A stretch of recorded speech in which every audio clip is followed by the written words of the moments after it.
Хаа YouTube шинэ бичлэгтэй давтай морил 3-7 хоногийн дараа уулзж байна. Бараг л сар боллоо шүү тий.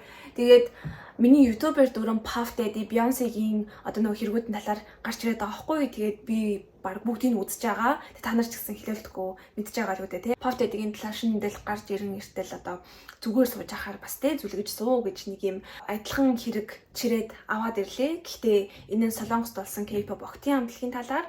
Тэгээд Puff Daddy-тэй юугаараа адилхан бэ гэхээр ер нь хүчирхийллийн хэлбэр агуулгадаад тэр хүчирхийллээс болж хүний амьдрал хэрхэн яаж өөрчлөгдсөн, тэр хүний сэтгэл зүй, бие махбод, тэ эргэн тойрны бүх хүмүүст нь ямар хүн нөлөөлөл үзүүлсэн тэр талаар ингээд ярих болно. Та бүхэн ч гэсэн Puff Daddy-гийн шинэ хэргийг ингээд хүлээтлээ.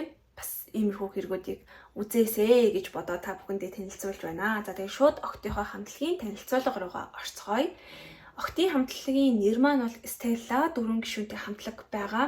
2011 онд ингээд бүрэлдэн бий болоод дебютээ хийгээд гарч иржсэн ийм октын хамтлаг байна. Fandom нэрийг нь бол Twinkle гэдэг. Тэгээд entertainment-ийн нэрийг шууд солонгосоор ингээд галиглаад унших юм бол D Entertainment Pascal гэж байгаа байхгүй юу. Тэгээд хэргийн эзэн хингэргийн тохиор гэдэг шиг хамаг хэрэг бол энэ entertainment-аас нь болсон. Яг яагаад entertainment нь юу хийсэн болоод энэ октын хамтлаг ингээд сүрч вэ гэдэг талаар цаашдаа ярих болно. Эхлээд бөөнөрөө хамтлагийнхаа гишүүдтэй танилцъя. Kim Easer 1990 онд төрсөн. 2011-ээс 12 он хүртэл хамтлагтай юу байж байгаад гарсан. Нэг жилийн турш ерөнхийдөө дебютээ хийжэл жил байж байгаад явсан гэсэн үг байхгүй шууд гарсан. Амар харамсалтай басна тий. Бүр тэгж их бэлтгэгдчихэд. За тэгээ дараагийн гишүүн бол Чуу Ёнжи 1991 онд төрсөн ийм гишүүн байна. 2011 оноос 12 оны хооронд бас адилхан хамтлагтай байж байгаа л гарсан байна. Дараагийнх нь Ким Каён 1991 онд төрсөн. 2011-ээс 17 он буюу 6 жилийн турш хамтлагтай үйл ажиллагаагаа явуулсан. Нэлийн удаан бас төвчж байсан ийм гишүүн байна.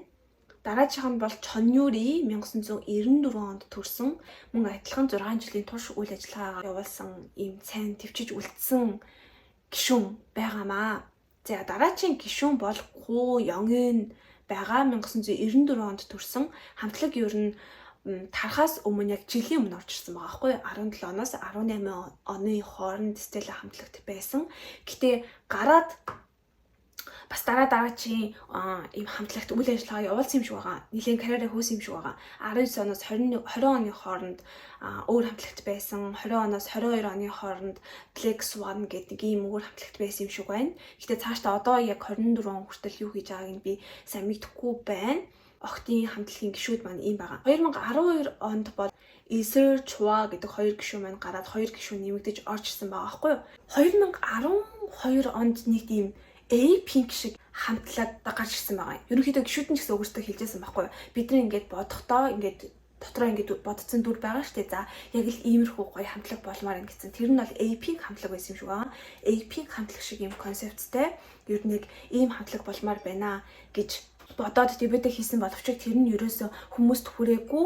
Тэгэхээр ерөнхийдөө хамтлаг удаан хугацааны турш тэгж бэлтгэгдчихэд дебют хийгээд амжилт олж чадаагүй бол entertainment бас нэлээд хохирч байгаа байхгүй.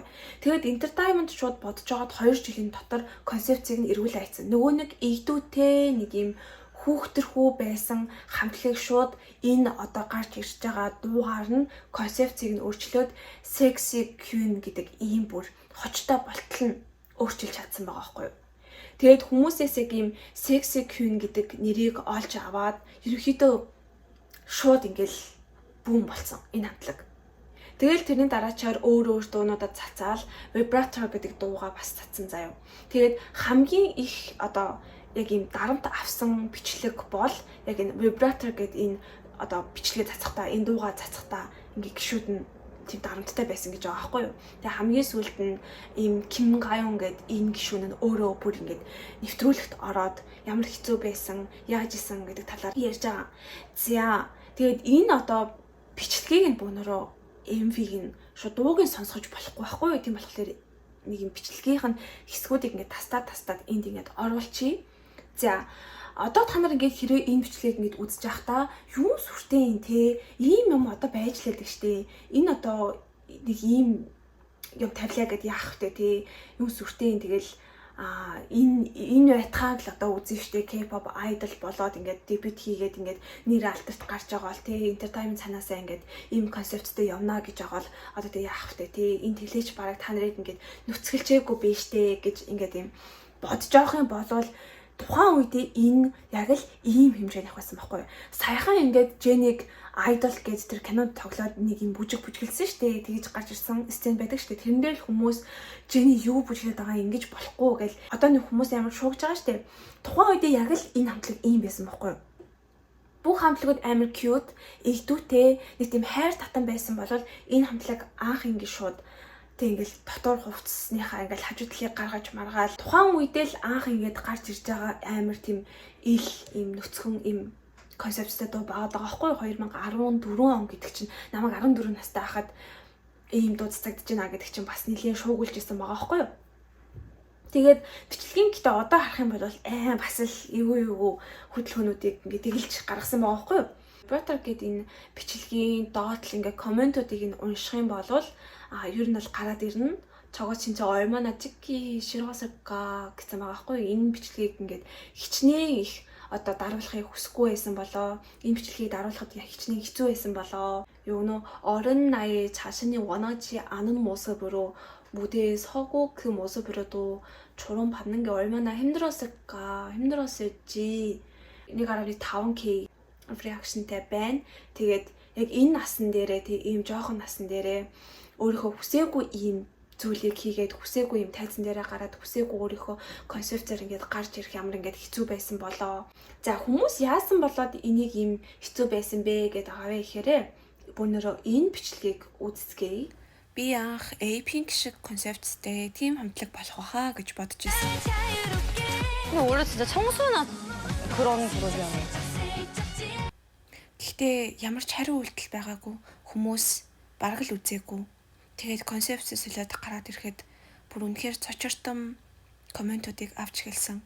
Нөгөө Stella хамтлаг чинь music видеон дээрээ өвцгөө, цээжээ, бараг бүхэл хэсгээ ил гаргачихлаа штэ гэдэл.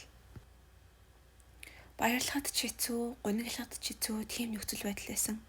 Энэ бүгдээс болж бидний хөтөлбөр төлөвлөгөөнүүд улам ихэсч энэ хэрээрээч entertainment маань илүү цочортом зүйлүүдийг нийтлэхээр шийдсэн.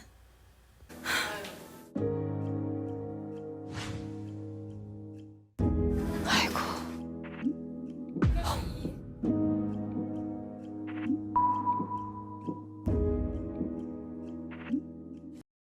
Дараа нь доллоё буюу вибратор гэдэг дуу цацсан. Тэр үед бичлэгээ хийлгэх үнэхээр хэцүү байсан. Гив гинтгэн л усны хувцас шиг тийм төрсинг биднэрт өгөөд энийг өмс гэж хэлсэн. Бүх зүйл нь харагдан шүү дээ. Яаж ч утсан.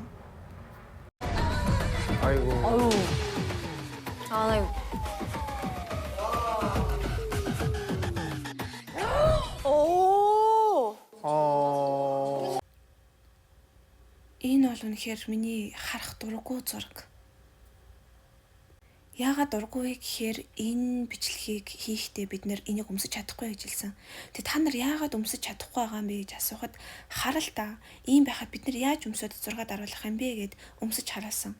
Тэгээд яг л 5 удаа дарыг. 5 удаа дараад үнэхээр болохгүй болвол өөр хувц өмсөд даруулцгаая гэж хэлсэн. Бид нэр тэг харал та үнэхээр болохгүй байгаа үсттэй гэд даруулсан. 5 шот л даруулсан. Гэтэл дараа нь за үнэхээр болохгүй мэн. Энэ хитрхи ил зураг байна гэж хэлчихэд гів гинтгэн энэ зургийг мань цацчихсан. 아, 왜 저래? 무슨 같은 소리야.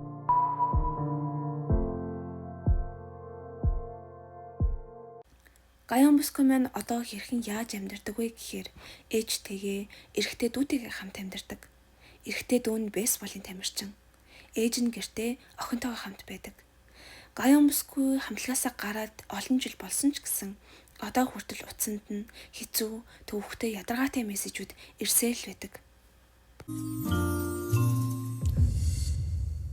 미간에 주름 엄청 졌어. 진짜 왜 이렇게 심각하게 봐?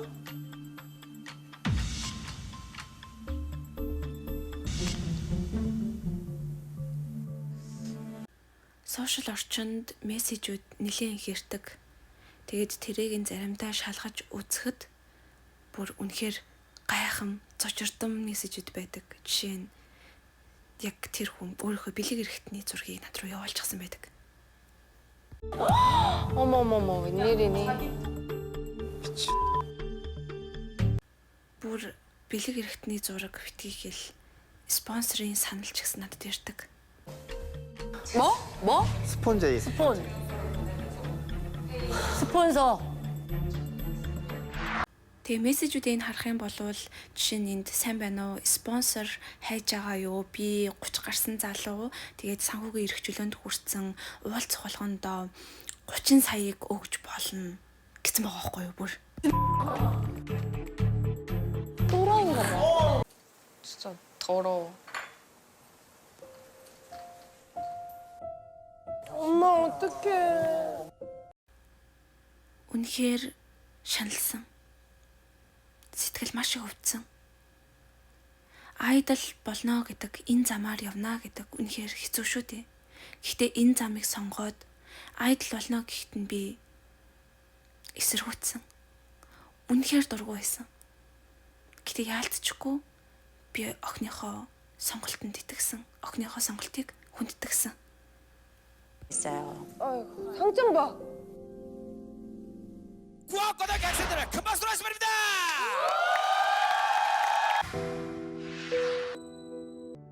제가 엄마한테 진짜 죄송했던 게 Ээжээсээ үнэхээр уучлалт гуймаар байгаа зүйл нь ээж ингээд гадуур хүнтэй уулзахад тэр хүмүүс охин чинь юу хийж байгаа вэ гэж асуухад Стелла гэдэг охтын группт байгаа гэж хэлнэ.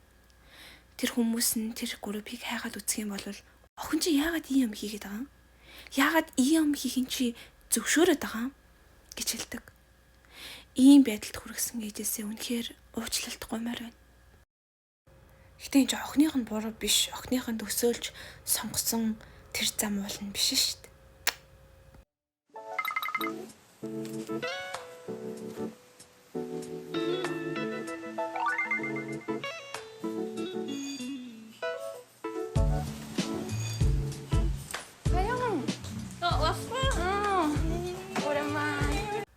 За энэ хэсгээс бөөнөрөө юу харж болох вэ гэхлээрээ найзуудтайгаа каян бүсгүй юм уулздаг. Тэгээд найзууд нь бол амар өнгөлөг, ийм сарфан, плаж тэгээд өөр богино шорт март өмсөд ирсэн байгааз. Гэтэл ингээд каян маань ганцаархнаа амар битүү өмдтэй ийм цамцтай ирсэн байгаа. Тэгээд найзууд нь ч гэсэн хэлдэг байхгүй. Чи яагаад ийм амар халуунд ийм битүү зузаан өмөд цамц өмссөн юм бэ гэд.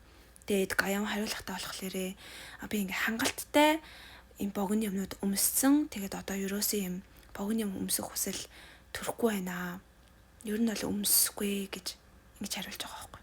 Тэгээд 100 ингэж битүү хувцлан гэдэг чинь амар хэцүү байхгүй хөлс гараал ёо. Тэгээд хувцсныхаа шүүгийг харах юм бол бүр дандаа ингэж хөвчлэн харах хувцснууд. Тэгээд дандаа битүү. Нэг бол амар урт.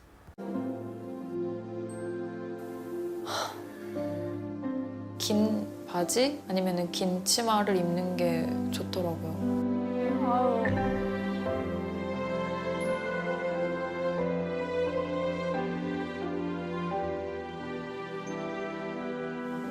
그 제 다리를 제 그런 살을 쳐다보는 게 너무 싫더라고요.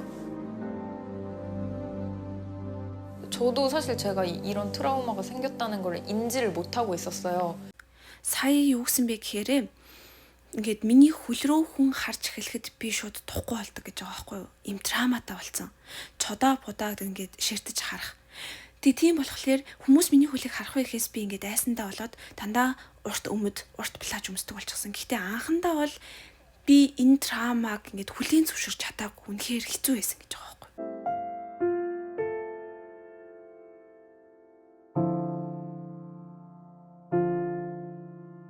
Ингээ харах юм бол тэр entertainment нь зүгээр л мөнгөнд улаарсан байгаа байхгүй юу?